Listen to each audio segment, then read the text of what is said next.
Hello friends, welcome to study point. मैं हूं अमित कुमार और आज हम अपनी क्लास में करेंगे एक्सरसाइज 1.6 जिसमें एक्सपोनेंशियल्स के क्वेश्चंस किए जाएंगे। आपने 8th क्लास में भी एक्सपोनेंट्स को बहुत अच्छे से पढ़ा है, इसीलिए मैंने सबसे पहले इसके कुछ फॉर्मूलाज आपको यहाँ पर लिख के दिए हैं जिससे कि आपका ये चैप्टर बहुत अच्छा हो जाए। बिकॉज किसी भी चैप्टर को करने से पहले बेसिक करना है, तो आप इस वीडियो को बिल्कुल ध्यान से देखिए, आपको वीडियो स्किप नहीं करना है और किसी ऐसी जगह पर जाकर बैठ जाइए जहां पर आपको डिस्टरबेंस ना हो। ठीक है, तो शुरू करते हैं। आप सबसे पहले तो हम देखिए यहां पर मैंने लिखा हुआ है a raise to the power m। यहां पर जो ये आपको a दिखाई दे रहा है ये क्या है? आपका बेस। ये क्या कहलाएगा? आपका बेस। और जो m है वो क्या कहलाएगा? आपको एक्सपोनेंशियल भी कह सकते हैं आप इसे, और इसे पावर भी कह सकते हैं। m इज एक्सपोनेंशियल और पावर, दोनों ही आप इसको नाम दे सकते हैं। ठीक है, नाउ अगर हम इसके फॉर्मूलाज की बात करें तो सबसे पहले जो बेसिक फॉर्मूलाज है वो देखिए क्या है? a raise to the power m मल्टीप्लाई a raise to the power n। इसको रिजल्ट में क्या लिख सकते हैं? a m plus n। अब देखिए फॉर्मूला शायद देखने में आपको ज्यादा समझ ना आए, मैं आपको एक एग्जांपल भी साथ साथ लेके समझा देता हूं। क्या है कि यहां पे आप ये देखिए बेस सेम है, पावर अलग अलग है। ठीक है, अगर बेस सेम है और आपस में क्या हो रहे हैं? मल्टीप्लाई, तो पावर क्या हो जाएंगी? ऐड। फॉर एग्जांपल अगर मैं लिख देता हूं 3 की पावर 4 मल्टीप्लाई 3 की पावर 5, तो आंसर क्या आ जाएगा? 3 की पावर 9। 5 प्लस 4 ये दोनों क्या हो जाएंगे? ऐड हो जाएंगे। ठीक है, ये क्लियर हुआ आपको? इसी तरीके से डिवाइड, अगर ये चीजें डिवाइड हो जाए 3 की पावर 7 डिवाइडेड बाय 3 की पावर 2, तो आंसर क्या होगा? 3 7 minus 2 which is equal to 3 raise to the power 5। अगर दो बेसिस सेम है, डिवाइड में है, पावर डिफरेंट है, तो पावर कैसे हो जाएंगी? माइनस हो जाएंगी। अगर ऐसा हो, मान लीजिए 3 raise to the power 2 by बाय 3 raise to power 7, that mean denominator power अगर ग्रेटर है तो क्या होगा? तो भी सेम काम रहेगा, वहां पर आपको डाउट नहीं करना अपने ऊपर। आंसर बस क्या आ जाएगा? माइनस में आ जाएगा। पहले प्लस में था, अब पावर किस में आ गई? माइनस में। ठीक है, तो इतना आपको आई होप क्लियर हो गया होगा। नेक्स्ट अगर आप थर्ड को देखते हैं तो थर्ड में आप देखिए a power m power n bracket के बाहर है, तो इसका मतलब पावर मल्टीप्लाई हो जाएगी। फॉर एग्जांपल 3 की पावर 2 और ब्रैकेट के अंदर क्लोज करके इसका 3 आ गया, 3 raise to the power 2 bracket close power raise to the power 3। अब देखिए आंसर क्या होगा? इसका आंसर होगा 3 2 मल्टीप्लाई 3, यानी कि इसकी टोटल पावर 3 की टोटल पावर कितनी हो जाएगी? 6। और इस क्वेश्चन को एक आपको ध्यान रखने लायक चीज है, क्योंकि हो सकता है आपके कॉम्पिटिटिव एग्जाम में या आपको कंफ्यूज करने के लिए आपके खुद के बोर्ड एग्जाम में भी इस तरह के क्वेश्चन दिए जा सकते हैं। अगर इस फॉर्म में ना देकर वो आपको इस फॉर्म में दे दे 3 पावर 2 पावर 3, तो क्या इसका आंसर 3 रेज़ टू पावर 6 होगा? नहीं, उस टाइम पर आंसर क्या हो जाएगा? चेंज। बिकॉज ये जो है यहां पर क्या दिखा रहा है? 2 की पावर 3। ठीक है, 2 रेज़ टू द पावर 3, तो इसका आंसर होगा 3 की पावर 8। 8 कैसे आया? बिकॉज 2 की पावर 3 2 मल्टीप्लाई 2 मल्टीप्लाई 2, इसका मीनिंग ये होगा। अगर ब्रैकेट लगी हुई है तो जस्ट क्या होगा? मल्टीप्लाई हो जाएगा। लेकिन अगर ब्रैकेट नहीं लगी हुई है तो आपको ध्यान रखना है कि ये जो पावर है 3, ये इस पावर की भी पावर है, तो इस चीज को ध्यान रखना है। मैंने इसीलिए इस टॉपिक को थोड़ा और एक्सप्लेन किया आपको, ताकि आप इस पे ध्यान रख सके। नाउ अगर हम बात करते हैं अपने फोर्थ फॉर्मूला की, तो अगर आपके पास अगर दो अलग अलग बेस हैं बट पावर सेम है, तो आपका बेस क्या हो सकता है? मल्टीप्लाई हो सकता है। इसी कारण देखो मैं आपको पहले एग्जांपल लेके दिखाता हूं। 3 रेज़ टू द पावर 2 मल्टीप्लाई 4 रेज़ टू द पावर 2, तो होगा क्या? बेस अलग है लेकिन पावर क्या है? सेम, तो 4 3 जा 12 की पावर 2, इस तरीके से। और यही रीजन है कि आपके रूट के नंबर्स आपस में मल्टीप्लाई हो जाते हैं। देखिए यहां पे 3 मल्टीप्लाई रूट 6, तो आंसर क्या लिखते हो आप? रूट 18। वाई ऐसा क्यों करते हैं? बिकॉज रूट का मतलब है 3 की पावर हाफ, और यहां पर भी 6 की पावर हाफ। देखिए पावर सेम बेस डिफरेंट। ठीक है, और यही रीजन है कि जैसे 3 मल्टीप्लाई रूट 3 को रूट 9 वगैरह क्यों नहीं लिखते हैं? क्यों नहीं लिखते? बिकॉज 3 की पावर कितनी है? 1, और रूट 3 का मतलब लिखेंगे 3 की पावर 1/2। तो बेस क्या है आपका, सेम है और पावर अलग अलग है। ठीक है, तो इस केस में जस्ट आप क्या कर सकते हो, पावर को ऐड कर सकते हो, इसे मल्टीप्लाई नहीं करेंगे। फॉर्मूलाज आपको ध्यान रखना है कि कौन सा फॉर्मूला कहां लग रहा है। अगर ऐसा ना होता 3 मल्टीप्लाई √4 होता तो आप इसे √12 नहीं लिख सकते। क्यों नहीं लिख सकते, बिकॉज 3 की पावर 1 है और 4 की पावर कितनी है, 1/2 है। दैट मीन्स आपके पास ना तो बेस सेम रहा और ना ही पावर सेम रही, तो आप इसके अंदर कॉम्बिनेशन नहीं कर सकते हो। जो आपको अलाउड है कॉम्बिनेशन के लिए वही आपको कंबाइन करना है, उसके अलावा अपनी तरफ से कोई नए फॉर्मूले क्रिएट नहीं कर रहे हैं। ठीक है, उसके बाद देखिए a raise to the power 0 is equal to 1। That means अगर किसी भी नंबर की पावर 0 है तो हमेशा आंसर कैसा रहेगा, 1। 10 की पावर 0 1, ठीक है, 99 की पावर 0 1। ये आपको याद रखना है कि किसी भी नंबर की पावर अगर 0 है तो आंसर क्या रहेगा, 1 रहेगा। हाँ, ये 1 आंसर आता कैसे वो कभी फिर डिस्कस कर लेंगे हम लोग, क्योंकि बहुत वैसे तो इजी है इसको डिस्कस करना। अब देखिए 1/a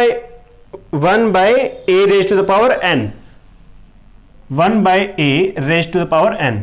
जब आप इस a को डिनोमिनेटर से न्यूमरेटर में लेके जाना चाहोगे तो क्या होगा, पावर जो है आपकी माइनस हो जाएगी। वैसे तो ये कोई नया फॉर्मूला नहीं है, आप इसे यहां से रिलेट कर सकते हो, a की power m divided by a की पावर n। जब ऊपर गया तो पावर कैसी हो गई, माइनस। तो बस यहीं से इसको याद रख सकते हो कि जब आप जैसे मान लीजिए 1/4 की पावर 3 है तो आप इसको आंसर क्या लिख सकते हो, 4 - 3। मैं इसे आपको एग्जाम्पल लेकर इसलिए बता रहा हूं ताकि आपको और ज्यादा क्लियर वे में समझ आ जाए, क्योंकि जब आप क्वेश्चंस करेंगे तो ये समझ आना बहुत जरूरी है कि कैसे यूज की जाते हैं। फॉर्मूले याद होना अलग चीज होती है और फॉर्मूलों को अप्लाई कैसे करते हैं वो अलग चीज होती है। ठीक है, तो फॉर्मूलों की गहराई में जाए, उसे याद करें और उसको ये भी देखें कि उसको यूज कैसे करते हैं।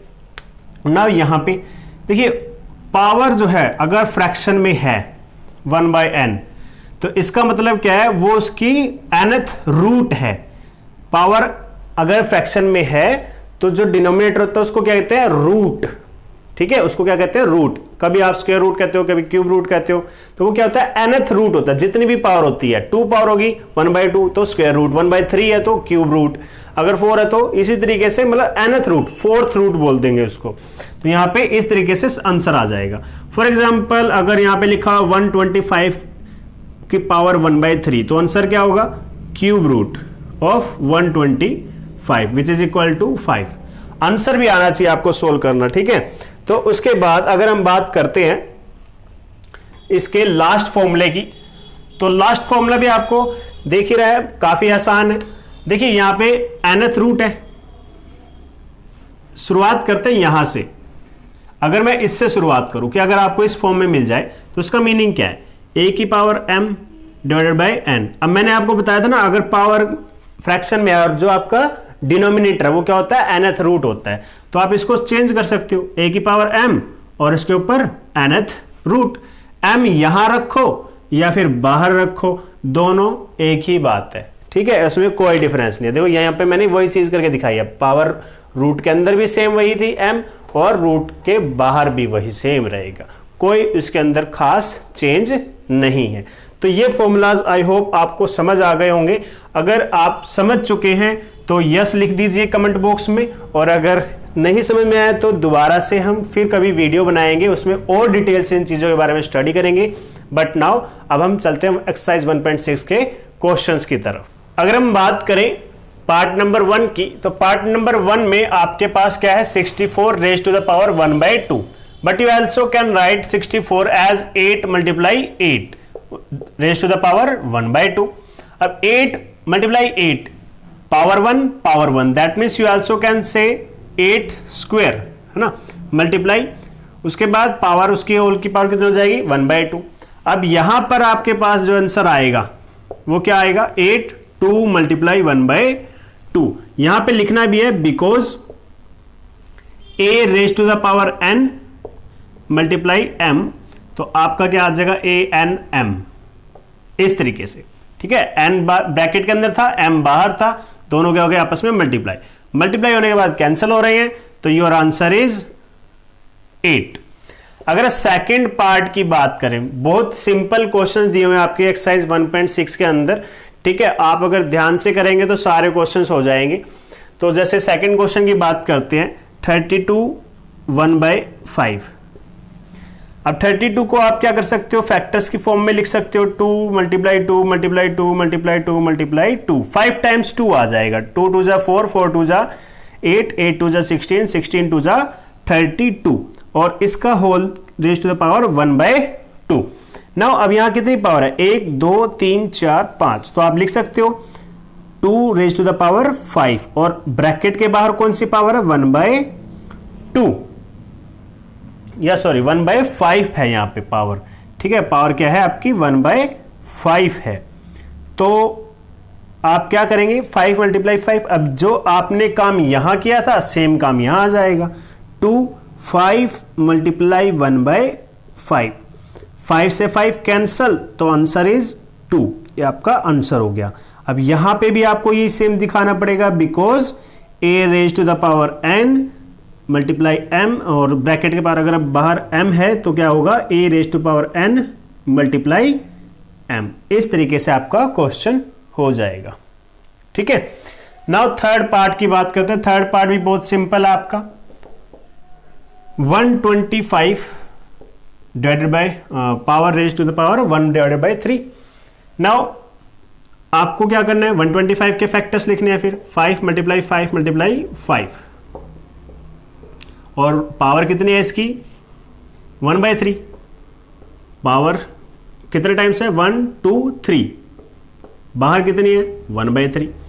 अब क्या करोगे, 3 × 1/3, 3 से 3 कैंसल, आंसर क्या आ गया, 5। यहां पर भी क्या लिखोगे, because a raise to the power n whole की power m which is equal to a n multiply m, and your answer. Okay friends, आज के लिए बस इतना ही। अगर आप होमवर्क की बात करते हैं तो होमवर्क में आपको सोल्व करना है, यहाँ पे 2 क्वेश्चन दे देता हूं मैं आपको, ठीक है। देखिए, जो एनसीईआरटी के क्वेश्चंस हैं वो आप अपनी फेयर नोटबुक में कीजिए, जो एक्स्ट्रा क्वेश्चंस है वो एक्स्ट्रा नोटबुक में कहीं भी आप कर सकते हो।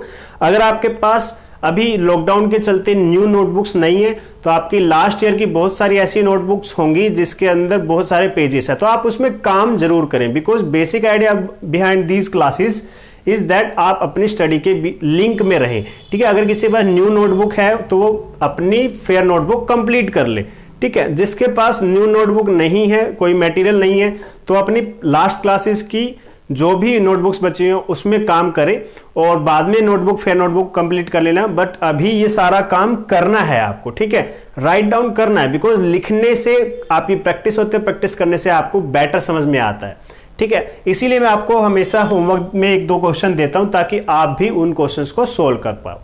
फॉर एग्जांपल यहां पर आपको 2 क्वेश्चन दे रहा हूं, 32 2/5 and second one is 625 divided by 1/4। Okay students, आज के लिए बस इतना ही। आप अपनी लिंक बनाए रखिए अपनी स्टडी के साथ, अपनी स्टडी घर पे बिल्कुल डेली एज अ रूटीन में करते रहे, ठीक है। और थोड़े थोड़े एक्सरसाइज करें और कुछ ना कुछ नया सीखने की कोशिश करें। Thank you, have a good day.